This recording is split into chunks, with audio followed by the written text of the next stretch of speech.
Hello friend, welcome all of you in geography YouTube class.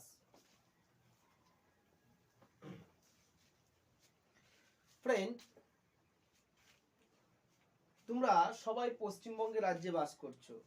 তোমাদের কাছে আমার একটা প্রশ্ন, তোমরা যেখানে বাস করছো সেই জায়গাটা উঁচু না নিচু না ঢেউ খেলানো?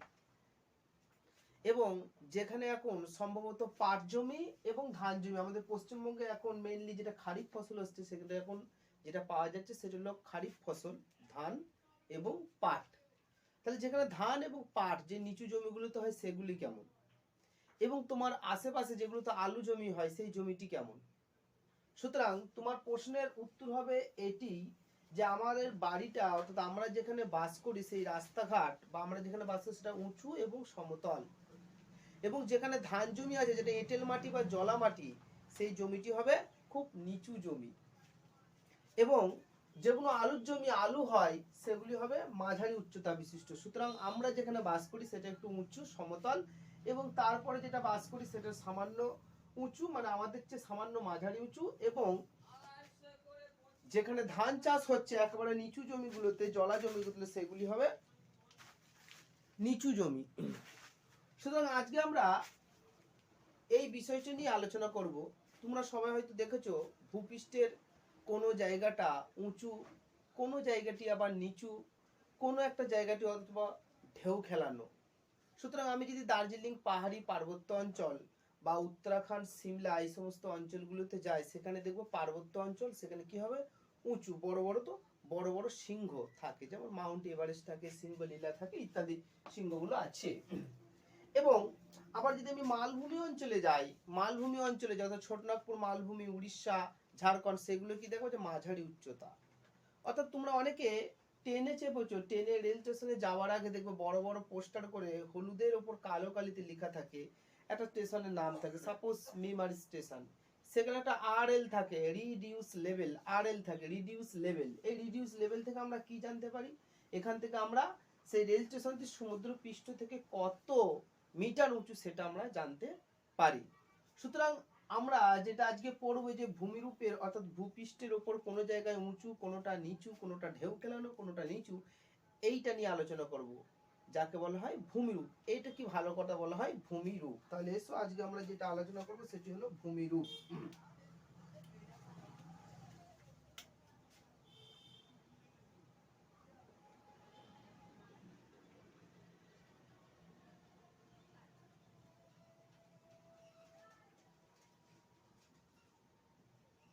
ভূমিরূপ যাকে বলা হয় ল্যান্ডফর্ম।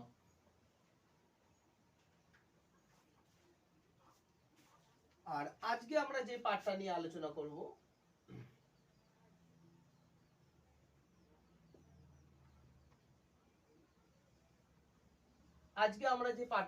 করব এই ভূমিরূপের শ্রেণীবিভাগ এবং ধারণা।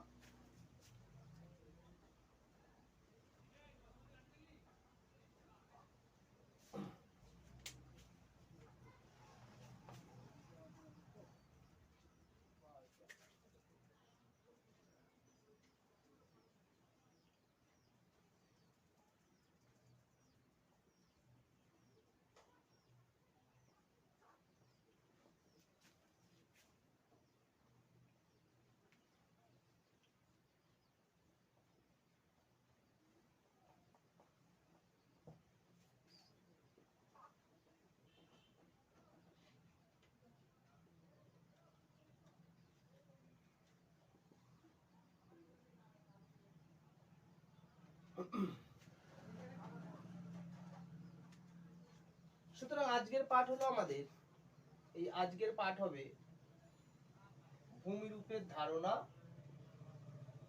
ও তার শ্রেণী বিভাগ সম্পর্কে আমরা আলোচনা করব। ভূমিরূপের ধারণা শ্রেণী বিভাগ নিয়ে আলোচনা করব। ফার্স্ট আমরা যেটি নিয়ে আলোচনা করব যে ভূমিরূপ কাকে বলে, সেই ভূমিরূপের সংজ্ঞায় আমরা যাব। ভূমিরূপ কাকে বলে সেই ভূমিরূপের সংজ্ঞায় আমরা যাব। ফার্স্ট হলো ভূমিরূপের সংজ্ঞা। ভূমিরূপ কাকে বলে?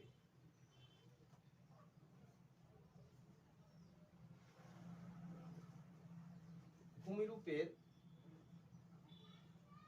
অর্থ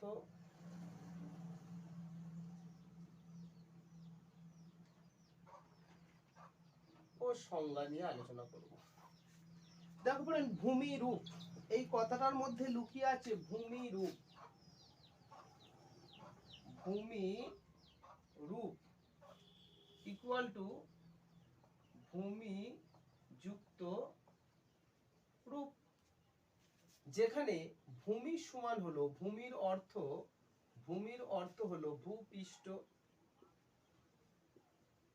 ভূপৃষ্ঠ, বা আমরা বলতে পারি মাটি, বা পৃথিবীর উপরের পৃষ্ঠ, বা পৃথিবীর উপরিপৃষ্ঠ।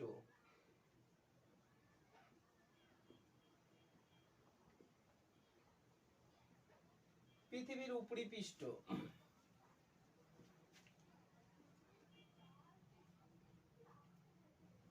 সুতরাং এই যে পৃথিবীর উপরিপৃষ্ঠ, আরেকটি হলো রূপ। রূপ কথার অর্থ হলো বিভিন্ন রূপে থাকা, বা বিভিন্ন ধরনে থাকা, বা বিভিন্ন রঙের থাকা, বা রূপে থাকা, বিভিন্ন রূপ, তার বিভিন্ন রং বা রূপ। সুতরাং ভূমিরূপ কথার অর্থ হলো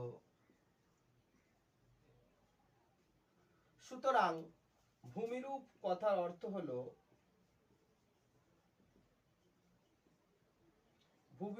অর্থ হলো ভূপৃষ্ঠের বৈচিত্র্যময়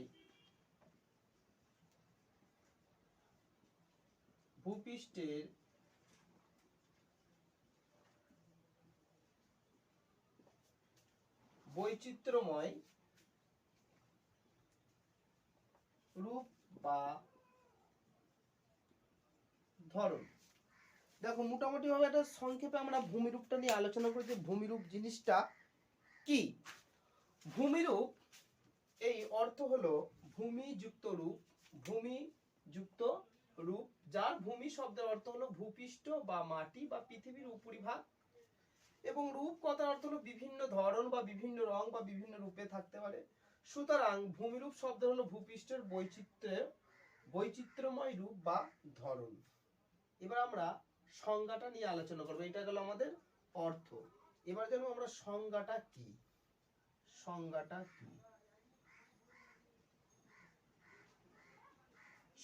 কি। ফ্রেন্ড, আমাদের পৃথিবীর উপরিভাগে বা ভূপৃষ্ঠের উপর বিদ্যমান কোন অংশটি উঁচু, আবার কোন অংশটি নিচু সমতল ভূমি, আবার কোন অংশটি ঢেউ খেলানো উঁচু নিচু। সুতরাং পৃথিবীর উপরিভাগের এই যে ভূমিরূপের বৈচিত্র্য বা ভূমির বৈচিত্র্য, একেই বলা হয় ভূমিরূপ। আবার বলছি, আমাদের এই পৃথিবী পৃষ্ঠের উপরিভাগের কোনো অংশটি উঁচু, কোনোটি নিচু সমতল ভূমি, কোনোটি ঢেউ খেলানো ভূপৃষ্ঠের ওপর অবস্থিত এইরূপ বৈচিত্র্যময় ভূমিকে বলা হয় ভূমিরূপ। এই হলো আমাদের ভূমিরূপের সংজ্ঞা, যেটা তোমাদের বইয়ে আছে। এবার জানবো আমাদের ভূমিরূপের শ্রেণীবিভাগ।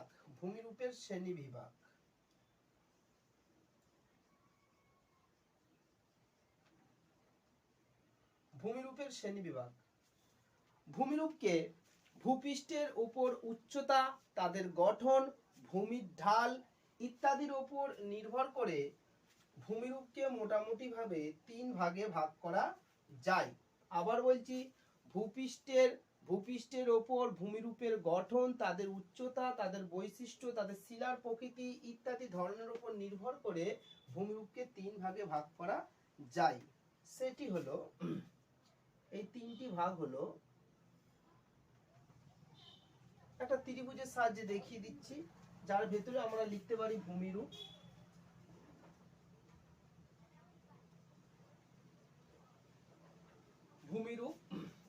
একেবারে উঁচু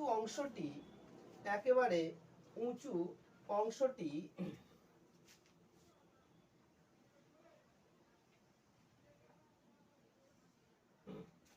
এটি ভূমিরূপ।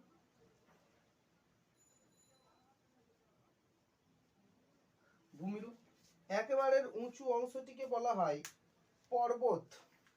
একেবারে এই উঁচু অংশটিকে বলা হয় পর্বত।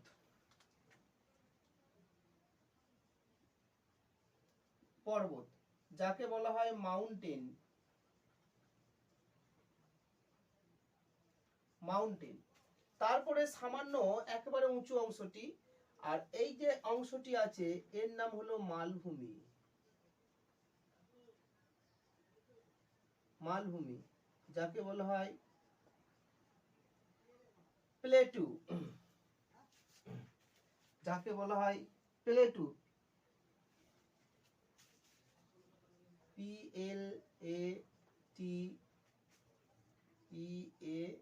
PLATEAU প্লেটু যাকে বলা হয় প্লেটু। PLATEAU plateau.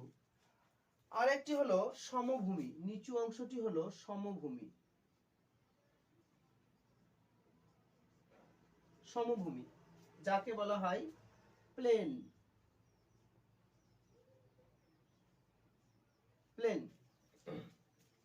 এই গেল আমাদের ভূমিরূপের শ্রেণী বিভাগ, যে ভূমিরূপকে তাদের উচ্চতা, গঠন ইত্যাদির উপর নির্ভর করে তিন ভাগে ভাগ করা যায়।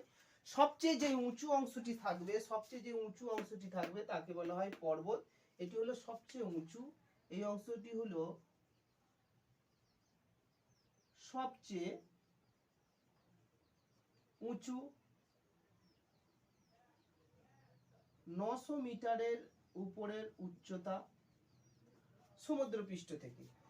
আর এটি হলো 300 থেকে 900 মিটার উচ্চতা।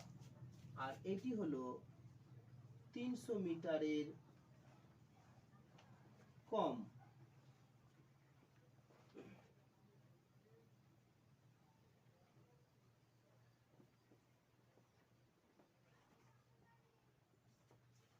মিটারের কম।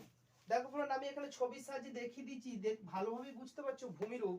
সবচেয়ে উঁচু অংশটা যেটা উঁচু আছে, উঁচু অংশটি হলো পর্বত, যাকে ইংলিশে বলা হয় মাউন্টেন। সবচেয়ে উঁচু অংশ সমুদ্রপৃষ্ঠ থেকে, যার উচ্চতা মেবি 900 মিটার বা 1000 মিটার এবং তারও বেশি। সেই হিসেবে এরকম উদাহরণ হবে আমাদের মাউন্ট এভারেস্ট হবে, K2 হবে, কাঞ্চনজঙ্ঘা হবে ইউরোপ আফ্রিকা মহাদেশের, এবং মালভূমি যাকে বলা হয় প্লেটু, যার উচ্চতা সমুদ্রপৃষ্ঠ থেকে 300 থেকে 900 মিটার। এটা মাঝারি উচ্চতা। এটা হলো মাঝারি উচ্চতা।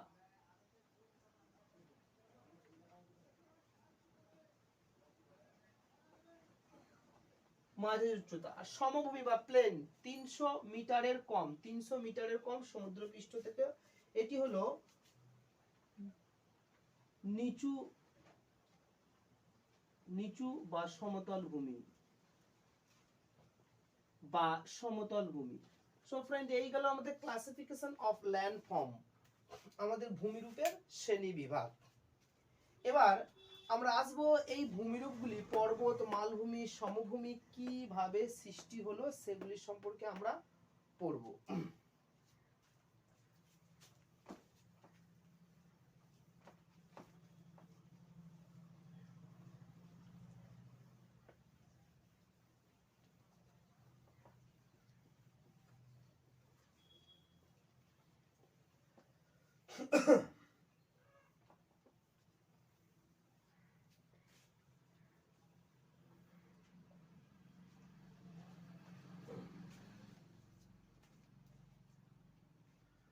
ভূমিরূপ গঠনকারী বা সৃষ্টিকারী প্রক্রিয়া।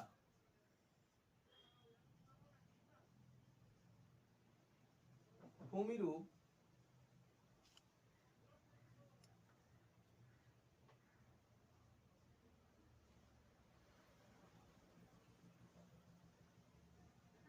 গঠনকারী বা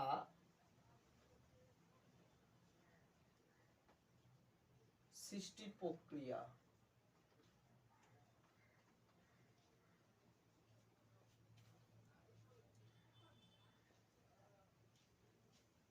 এই ভূমিরূপ গঠনকারী বা সৃষ্টি প্রক্রিয়াগুলি আসলে কি, এটা সম্পর্কে আমরা একটু জানবো। ফ্রেন্ড, আমরা জানবো এই ভূমিরূপ গঠনকারী বা সৃষ্টির প্রক্রিয়া সংজ্ঞা মানে কাকে বলে। এর সংজ্ঞাটা আগে জানবো আমরা, কাকে বলে, কাকে বলে। দেখো এখানে আনসার লেখা আছে ভূমিরূপ গঠনকারী প্রক্রিয়া ভূ অভ্যন্তরের বা ভূপৃষ্ঠের বাইরে কার্যকারী যে সমস্ত শক্তি ভূমিরূপ সৃষ্টিতে সাহায্য করে তাদের বলা হয় ভূমিরূপ গঠনকারী প্রক্রিয়া। ভূপৃষ্ঠের ভূপৃষ্ঠের ভূপৃষ্ঠের উপরে বা অভ্যন্তরে অভ্যন্তরে অভ্যন্তরে ভূমিরূপ গঠনে বা সৃষ্টিতে সাহায্য করে যে প্রক্রিয়া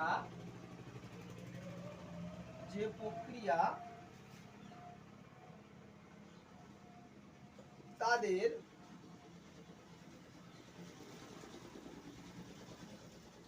ভূমিরূপ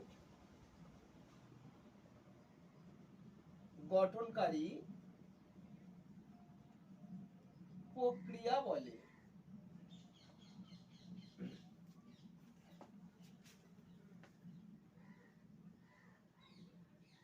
দেখো ফ্রেন্ড, লিখে দিয়েছি ভূপৃষ্ঠের উপরে বা ভূ অভ্যন্তরে ভূমিরূপ গঠনে বা সৃষ্টিতে সাহায্য করে যে প্রক্রিয়া বা শক্তি সমূহ তাদের ভূমিরূপ গঠনকারী প্রক্রিয়া বলে।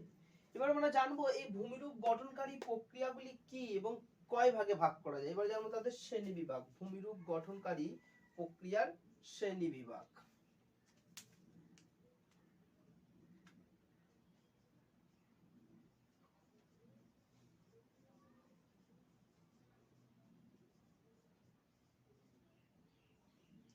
দেখো ফ্রেন্ড, এই ভূমিরূপ গঠনকারী প্রক্রিয়া সৃষ্টিকারী প্রক্রিয়াগুলিকে দুই ভাগে ভাগ করা যায়।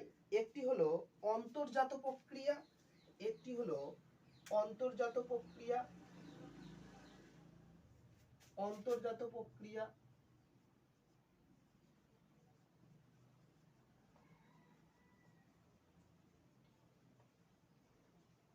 অন্তর্জাত প্রক্রিয়া এবং আরেকটি হলো ইন্ডোজেনেটিক প্রক্রিয়া, বহির্জাত প্রক্রিয়া।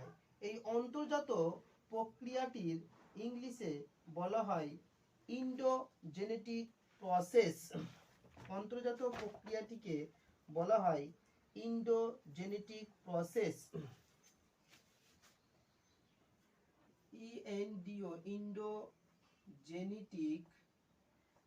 ইন্ডোজেনেটিক প্রসেস, ইন্ডোজেনেটিক প্রসেস। আর এই ভাগটিকে বলা হয়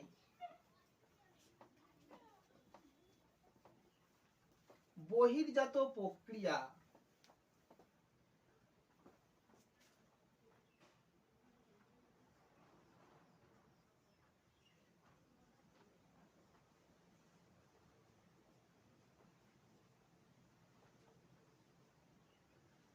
বহির্জাত প্রক্রিয়া যাকে বলা হয় এক্সোজেনেটিক প্রসেস। এক্সোজেনেটিক প্রসেস একটু দেখে নাও বোর্ডে তোমরা। একটি হলো অন্তর্জাত প্রক্রিয়া, একটি হলো বহির্জাত প্রক্রিয়া। যাকে একটি বলা হয় ইন্ডোজেনেটিক প্রসেস আর একটি হলো এক্সোজেনেটিক প্রসেস। এই অন্তর্জাত প্রক্রিয়ার অপর নাম হলো অভ্যন্তরীণ প্রক্রিয়া। এই অন্তর্জাত প্রক্রিয়ার অপর নাম হলো অভ্যন্তরীণ প্রক্রিয়া। অন্তর্জাত প্রক্রিয়া বা এর অন্য নাম হলো অভ্যন্তরীণ প্রক্রিয়া অথবা অভ্যন্তরীণ প্রক্রিয়া। বা ভিতরের প্রক্রিয়া, আর বহির্জাত প্রক্রিয়ার অন্য একটি নাম হলো বাইরের প্রক্রিয়া। এবার ফ্রেন্ড আমরা জানবো এই অন্তর্জাত প্রক্রিয়া সম্পর্কে জানবো। এটি এ, এটি বি। এবার আমরা এ হেডিং করব এই অন্তর্জাত প্রক্রিয়া।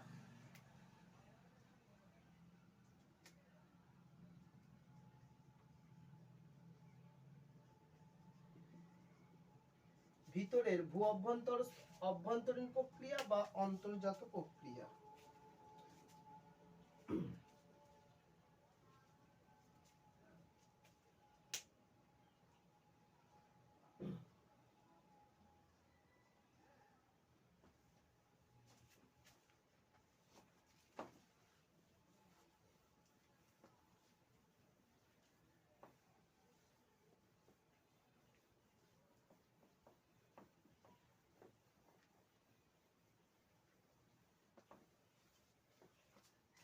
এ আমরা জানবো অভ্যন্তরীণ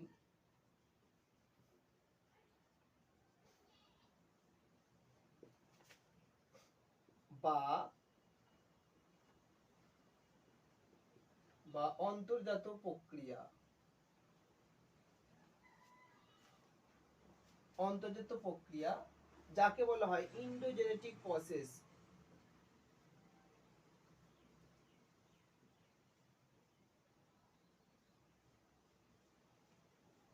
ইন্ডোজেনেটিক প্রসেস।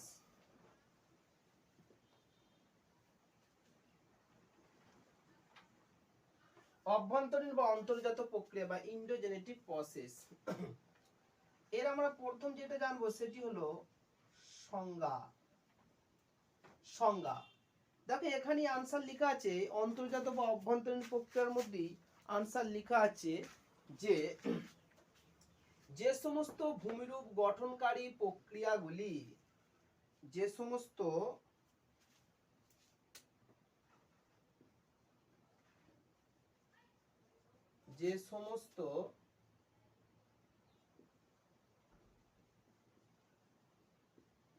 ভূমিরূপ গঠনকারী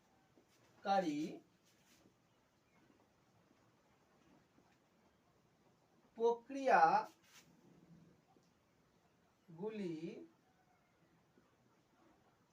ভূ অভ্যন্তরে ধীর বা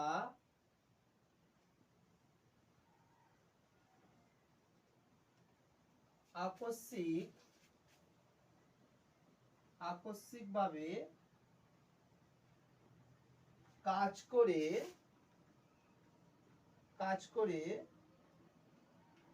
ভূমিরূপের সৃষ্টি করে, ভূমিরূপের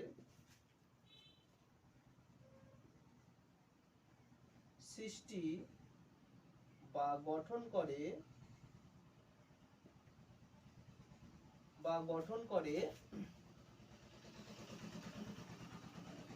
তাদের অন্তর্জাত প্রক্রিয়া বলে। অন্তর্জাত প্রক্রিয়া বলে।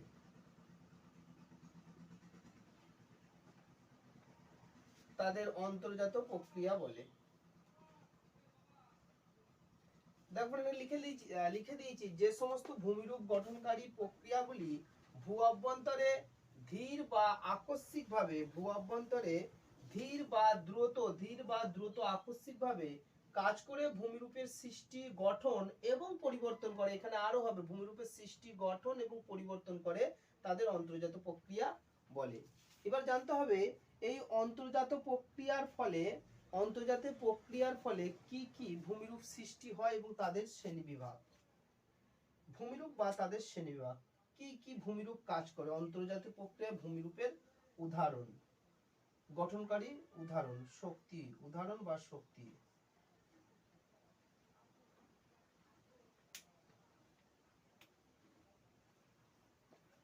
শক্তি সমূহ।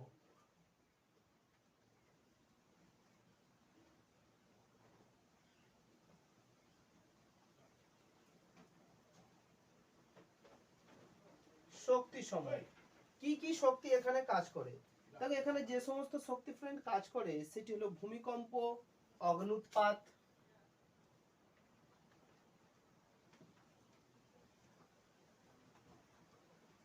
ভূমিকম্প, 2 নম্বর অগ্নুৎপাত,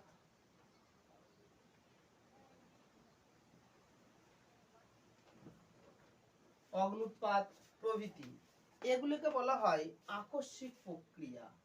এই দুটিকে বলা হয় আকস্মিক প্রক্রিয়া। আকস্মিক আলোড়ন বা প্রক্রিয়া, আকস্মিক আলোড়ন বা প্রক্রিয়া।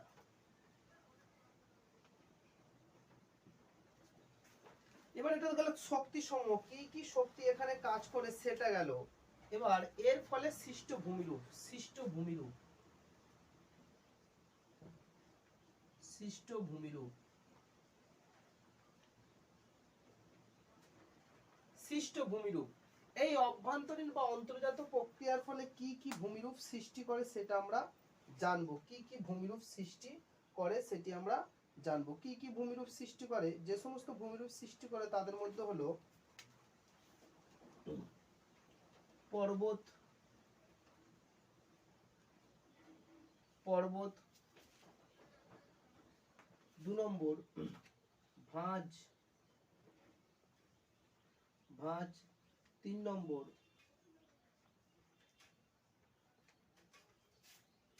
চ্যুতি,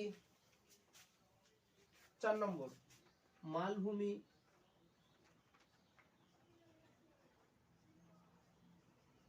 মালভূমি, 5 নম্বর ফাটল, ফাটল প্রভৃতি। সুতরাং এই সৃষ্ট ভূমিকে পর্বত সৃষ্টি করে, ভাঁজ সৃষ্টি করে, চ্যুতি, মালভূমি, ফাটল প্রভৃতি। এবার জানবো কাজের ধরন বা কাজের প্রক্রিয়া, কাজের প্রক্রিয়া।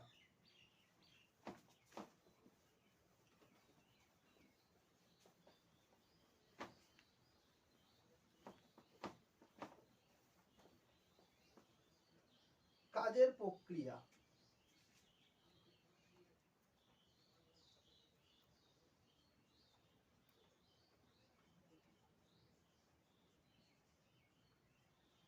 কার্য প্রক্রিয়া। দেখো ফ্রেন্ড, এই কার্য প্রক্রিয়া বলতে গেলে কতগুলো আমাদের উদাহরণ দিতে হবে।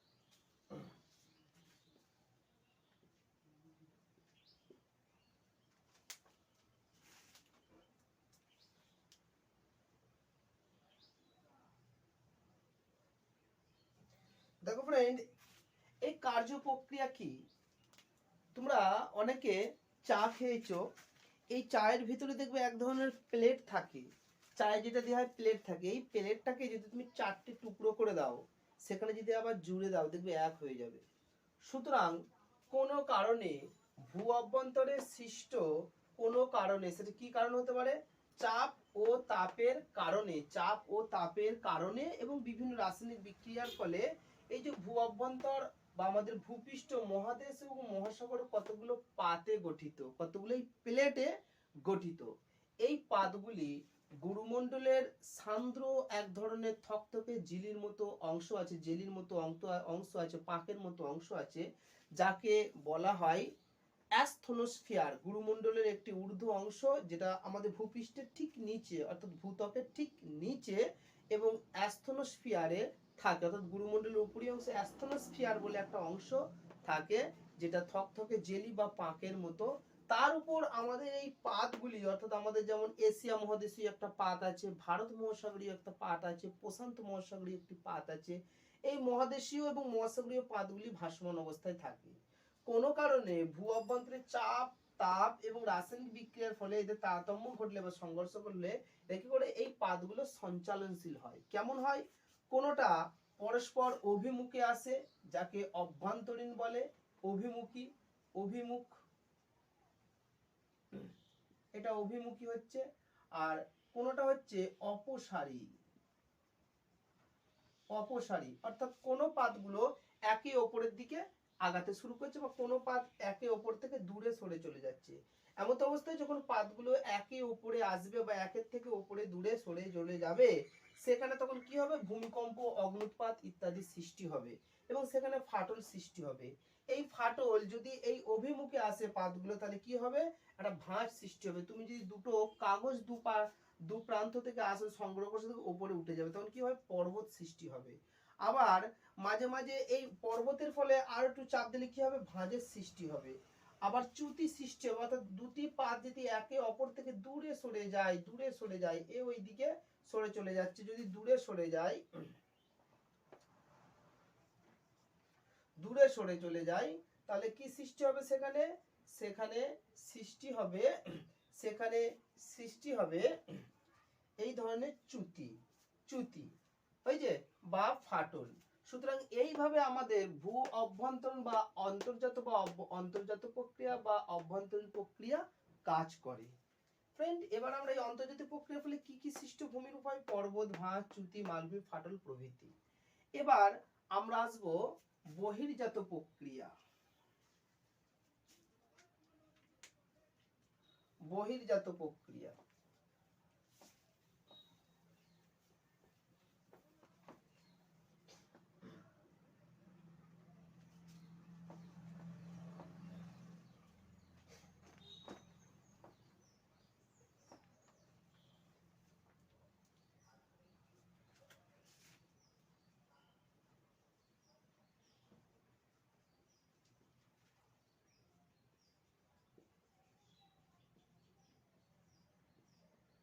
বহির্জাত বা বাইরের প্রক্রিয়া।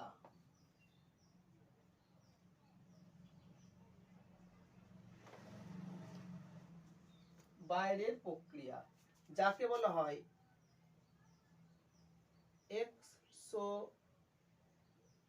Exogenetic process.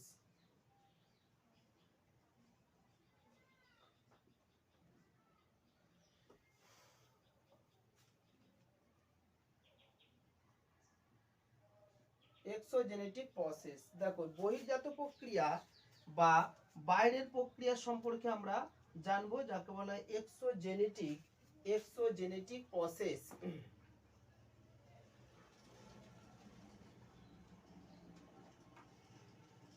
এক্সোজেনেটিক প্রসেস আমরা ফার্স্ট যেটা আলোচনা করব সেটি হলো সংজ্ঞা নিয়ে আলোচনা করব।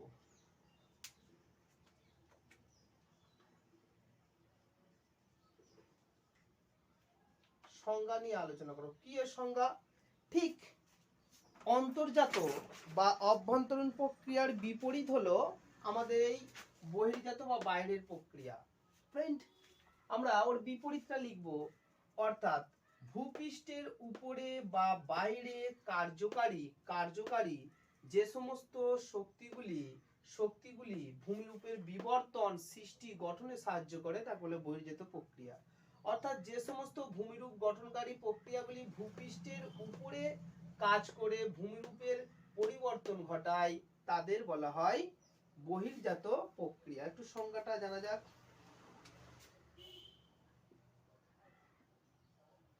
যে সমস্ত ভূমিরূপ গঠনকারী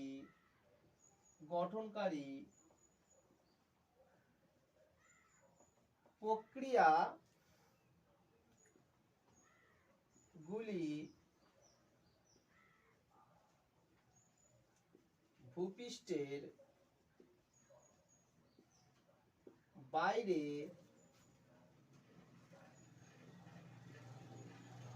ধীর গতিতে কাজ করে, ধীর গতিতে কাজ করে, কাজ করে, কাজ করে এবং ভূমিরূপ গঠনে ও বিবর্তনে বিবর্তনে সাহায্য করে,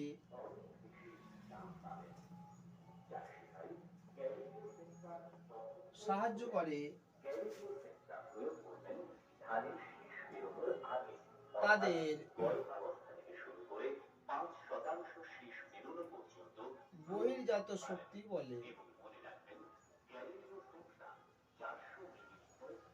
শক্তি বলে অর্থাৎ যে সমস্ত ভূমিরূপ গঠনকারী প্রক্রিয়াগুলি ভূপৃষ্ঠের বাইরে, ভূপৃষ্ঠের বাহিরে, ভূপৃষ্ঠের বাইরে ধীর গতিতে কাজ করে এবং ভূমিরূপ গঠনে, বিবর্তন এবং ভাস্কর্য সৃষ্টিতে সাহায্য করে, তাদের বহির্জাত সৃষ্টি, বহির্জাত শক্তি বা বহির্জাত প্রক্রিয়া বলে।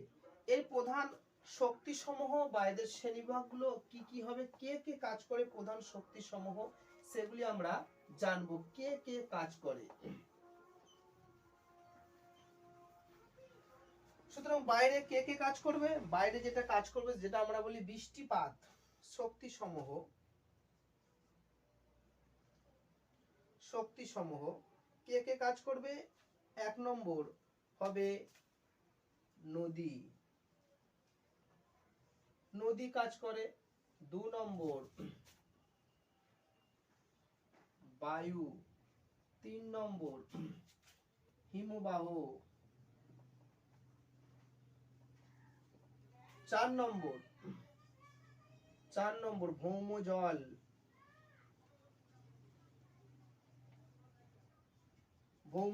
5 নম্বর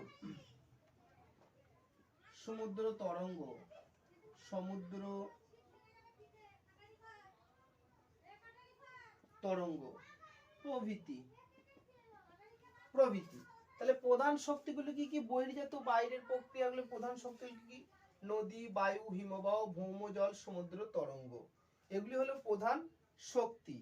প্রধান শক্তি এরা কি কি ভাবে কাজ করে বা কি কি সৃষ্টি করে, কি কি সৃষ্টি করে বা কাজের ধরন বা এদের শ্রেণীবিভাগ, এদের শ্রেণীবিভাগ, এদের কাজের ধরনের শ্রেণীবিভাগ।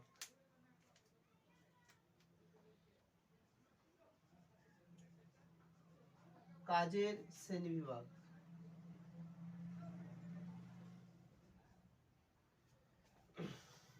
শ্রেণীবিভাগ।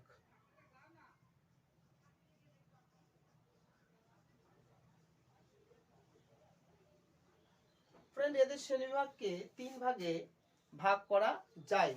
এই বহির্জাত প্রক্রিয়াগুলিকে মোটামুটি ভাবে 3 ভাগে ভাগ করা যায়। সেই ভাগগুলি সম্পর্কে আমরা পড়ব। ফার্স্ট হবে অবরোহণ।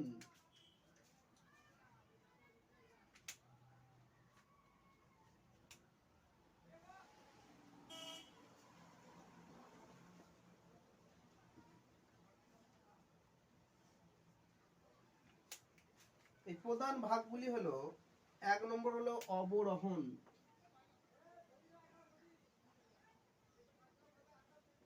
অবরোহণ। 2 নম্বর আরোহণ, আরোহণ। 4 নম্বর জৈবিক প্রক্রিয়া।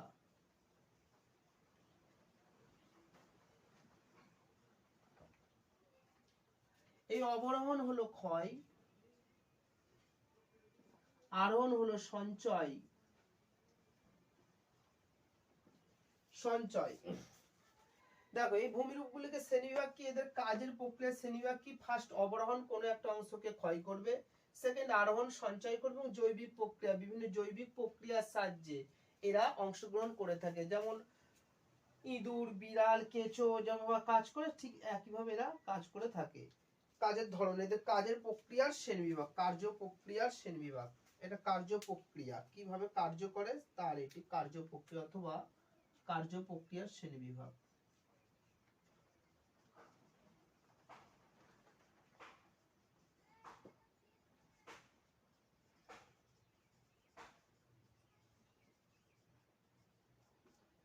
কার্য প্রক্রিয়ার শ্রেণীবিভাগ। এবার ফ্রেন্ড আমরা জানবো এদের কাজের ধরন, কি কি কাজ করে থাকে। কার্য প্রক্রিয়া,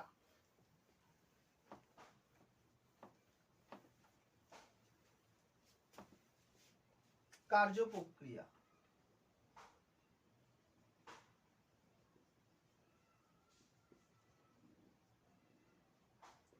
কার্য প্রক্রিয়া আমরা জানি আমাদের ভূমিরূপ অর্থাৎ পৃথিবীর কোনো অংশ উঁচু যেমন পর্বত, কোনো অংশ নিচু যেমন নিচু বা সমতলভূমি যাকে বলে সমভূমি, এবং কোনো অংশ মাঝারি বা উঁচু ঢেউকালানো যাকে বলা হয় মালভূমি। ভূপৃষ্ঠের ওপর নদী, বায়ু, হিমবাহ, ভৌমজল, সমুদ্র তরঙ্গ প্রভৃতি প্রাকৃতিক এই বহির্জাত শক্তিগুলি দীর্ঘদিন ধরে কোন একটি ভূমিরূপের ওপর কাজ করে, এবং কোনো একটা জায়গায় সাপোজ যদি খুব জল পড়ে বা বায়ু পড়ে সেটি কি হয়, ক্ষয় হতে শুরু করে। এই ক্ষয়জাত পদার্থগুলি ক্ষয় হতে শুরু করে, উঁচু অংশটা এই ক্ষয় হতে শুরু করে, উঁচু অংশটা ক্ষয় হতে শুরু করছে। এই ক্ষয় হওয়ার পর ক্ষয়জাত পদার্থগুলি এই যে যখন ক্ষয় হচ্ছে সেটি আবহাওয়া বিকার চূর্ণ বিচ্ছিন্ন হয়ে সেই স্থানে এই যে নদী, বায়ু, হিমবাহ, ভৌমজল, সমুদ্র তরঙ্গ, আবহাওয়ার বিভিন্ন উপাদান দ্বারা সেখানে চূর্ণ বিচ্ছিন্ন হয়ে পড়ে থাকছে, এবং এই উপাদানগুলো দ্বারা সেটা অবরোহণ ক্ষয় করতে শুরু করছে, এবং এই নদী বা হিমবাহ সেটি বহন কাজ করে আবার অন্যত্র নিয়ে যাচ্ছে, এবং কোনো নিচু অংশকে ভরাট করছে যাকে বলা হয় সঞ্চয়, কোনো নিচু অংশকে ভরাট করছে তাকে বলে সঞ্চয় দিয়ে এরপর একটি ভূমিরূপের ইকুয়াল বা ভূমিরূপের একটি পর্যায়ন বা ভারসাম্য বজায় রাখছে। এটি হলো বহির্জাত প্রক্রিয়া। সুতরাং বহির্জাত প্রক্রিয়া অংশগ্রহণকারী শক্তি বা এজেন্টগুলি হলো এরা। আর শ্রেণীবিভাগ বা কার্যের ধরন হলো প্রথম কোনো একটা অংশকে শিলাকে উঁচুকে চূর্ণ বিচ্ছিন্ন করবে আবহবিকার প্রক্রিয়ায়, এবং তারপরে ক্ষয় করে নিয়ে যাবে এবং অন্য জায়গায় নিচু অংশকে সঞ্চয় করবে, এবং সেটি কি দ্বারা করবে, কোনো উদ্ভিদ, প্রাণী, জৈবিক প্রক্রিয়ার সাহায্যে শেষে সম্পাদিত হয়। এই দুটি হলো মেজর প্রক্রিয়া, এই দুটি হলো বেশি ইম্পর্টেন্ট, এটা মাইনর প্রক্রিয়া। এবার আমরা জানবো সৃষ্ট ভূমিরূপ, এটা গেল প্রক্রিয়া। এবার সৃষ্ট ভূমিরূপ,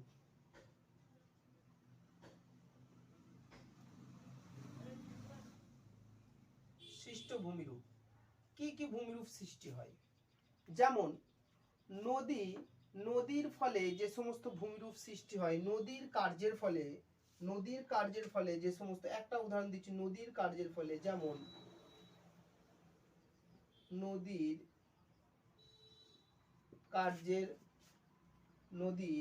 ক্ষয় কার্যের ফলে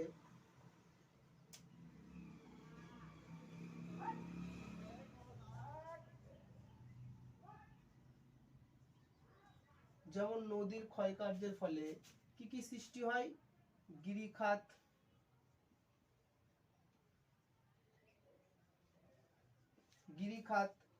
তারপরে কি সৃষ্টি হয়, গিরিখাতের পর ক্যানিয়ন,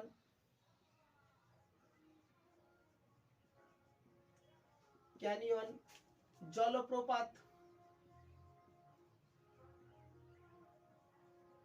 প্রভৃতি। আবার অন্যদিকে আবার এই নদীর সঞ্চয় কার্যের ফলে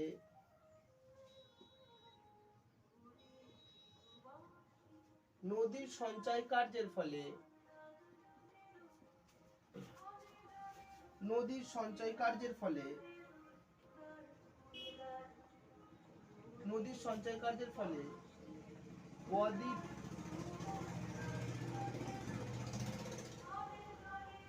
বদ্বীপ, নদী চর, প্লাবনভূমি,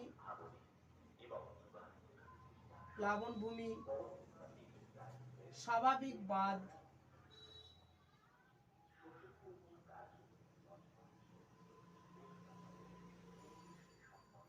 প্রভৃতি সৃষ্টি হয়। ঠিক একইভাবে ফ্রেন্ড এইগুলি হলো ভূমিরূপ, নদীর কার্যের ফলে গিরিখাত, ক্যানিয়ন, জলপ্রপাত ভূমিরূপগুলো সৃষ্টি হয়, যেটা আমাদের বহির্জাত মানে ভূপৃষ্ঠের বাইরে দেখতে পাই। আবার নদীর সঞ্চয় কার্যের ফলে বদ্বীপ, নদী চর, প্লাবনভূমি, স্বাভাবিক বাঁধ সৃষ্টি, যেটি আমাদের বাইরেই কাজ করে এবং ভূমিরূপটি বাইরেতেই সৃষ্টি করে।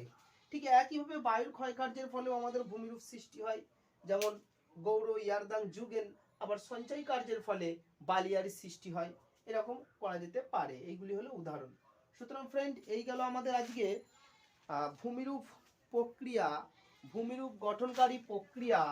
আজকে আমাদের ভূমিরূপ গঠনকারী প্রক্রিয়ার আমরা ভূমিরূপ কাকে বলে তার সংজ্ঞা, সৃষ্টির প্রক্রিয়ার শ্রেণীবিভাগ এবং ভূমিরূপ গঠনকারী প্রক্রিয়াগুলিকে আমরা দুই ভাগে ভাগ করলাম। একটি এন্ডোজেনেটিক প্রসেস, অন্তর্জাত প্রক্রিয়া, আরেকটি ভাগ করলাম এক্সোজেনেটিক প্রসেস, এবং তাদের ডিটেলস আমরা সেখানে পড়লাম, তাদের সংজ্ঞা, তাদের সৃষ্টি, ভূমিরূপ, তাদের কার্য প্রক্রিয়া এবং তাদের শ্রেণীবিভাগ ইত্যাদি সম্পর্কে পড়লাম। এর পরের ক্লাসে আমাদের লিস্ট অফ কোশ্চেন নিয়ে এটা আলোচনা করব। তোমরা এগুলো সব করে নিও। সবাই সুস্থ থাকবে, ভালো থাকবে, ধন্যবাদ।